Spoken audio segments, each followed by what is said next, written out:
నమస్తే అండి అందరికీ. ఈరోజు మన సామవేదం షణ్ముఖ శర్మ గారు గురువు గారు ఒక చక్కని జీవన సూత్రం చెప్పి ఉన్నారు గతంలో. ఆ విషయం గురించి మనం సెల్ఫ్ మేనేజ్మెంట్ ఈ సిరీస్లో భాగంగా సామవేదం గారి మాటను మనం గుర్తు తెచ్చుకుందామండి.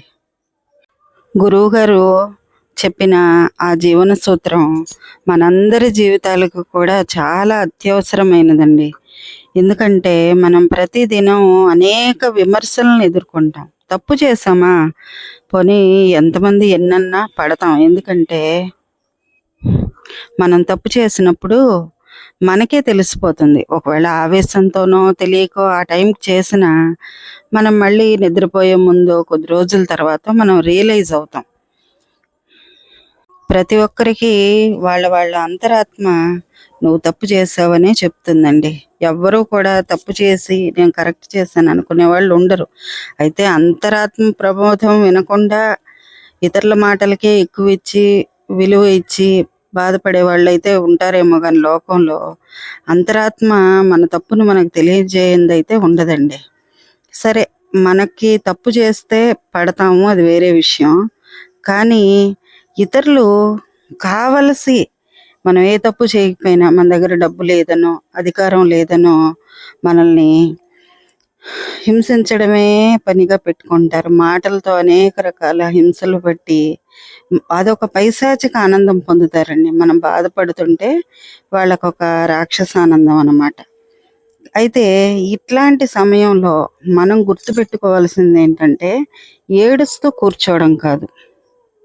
మనం ముందు ఆ విమర్శల గురించి వాస్తవాలు ఆలోచించాలి. నిజంగానే నా వల్ల తప్పు జరిగిందా?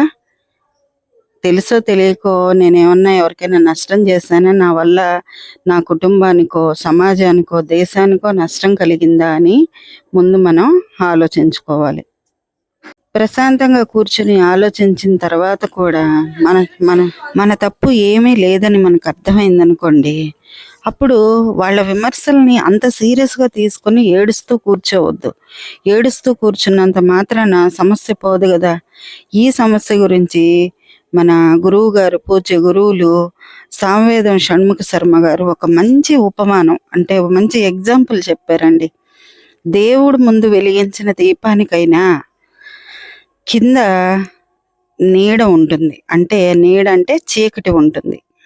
అది దీపం కదా, గదంతా వెలుగునిస్తుంది, కానీ ఆ దీపం కిందే చీకటి ఉంటుంది. అలాగే మంచి వాళ్ళకి ఎప్పుడు కూడా దగ్గర వాళ్ళే శత్రువులుగా ఉంటారటండి.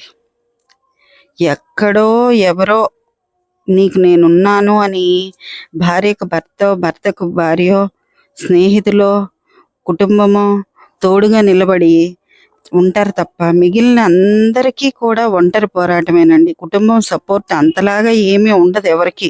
నువ్వు చెయ్యి, నేనున్నాను, నువ్వేదైనా సాధించగలవు అని సినిమాల్లో లాగా మోటివేషన్ ఇచ్చేవాళ్ళు ఎవ్వరూ ఉండరండి. ఇక్కడ ప్రతి ఒక్కరిది ఒంటరి పోరాటమే. మనల్ని మనం ప్రూవ్ చేసుకునే వరకు ఒంటరిగా పోరాడవలసిందే. ఎక్కడికి పోతాం? భయపడి ఏం చేస్తాం? ఏడ్చి ఏం సాధిస్తాం కదా. ఆలోచించండి ఒకసారి. ఎంతకాలం భయపడతాం? ఎంతకాలం ఇతరుల విమర్శలకి మనం ఒక ఏమిటంటారు, పావుగా దొరుకుతాము? మనం ఏదన్నా సాధించి నిలబడితేనే, మన లక్ష్యాల వైపు కాస్త బాధ ఉన్నా మన లక్ష్యం సాధించి మనం నిలబడితే అప్పుడు వాళ్ళందరూ మన దగ్గరికే వచ్చేస్తారు. మన మొబైల్కి ఫోన్లు మెసేజ్లు ఖాళీ ఉండదండి. నువ్వు సాధిస్తావని నాకు ఎప్పుడో తెలుసు, అది ఇది అని చెప్పి ఇంకా మనల్ని సంక్రాంతి కాకపోయినా సంక్రాంతి, దీపావళి కాకపోయినా దీపావళి చేస్తారు. మనకు అన్నం లేనప్పుడు 4 మెతుకులు పెట్టరు, కానీ మనకి విజయం సాధిస్తే మాత్రం మనకి స్వీట్స్తో వాళ్ళే వచ్చి పండగ చేస్తారు. కాబట్టి ఈ సందర్భంగా సామవేదం షణ్ముఖ శర్మ గురువు గారు చెప్పినట్లుగా ఆ దీపం కింద వెలుగులాగా ఆ దీపం కింద కూడా వెలుగు ఉండాలి. దగ్గర వాళ్ళందరూ కూడా నాకు సపోర్ట్ ఇవ్వాలనే పిచ్చి భ్రమల్లో మనం ఉండకుండా మన లక్ష్యం వైపు సాగుదామండి. జై హింద్.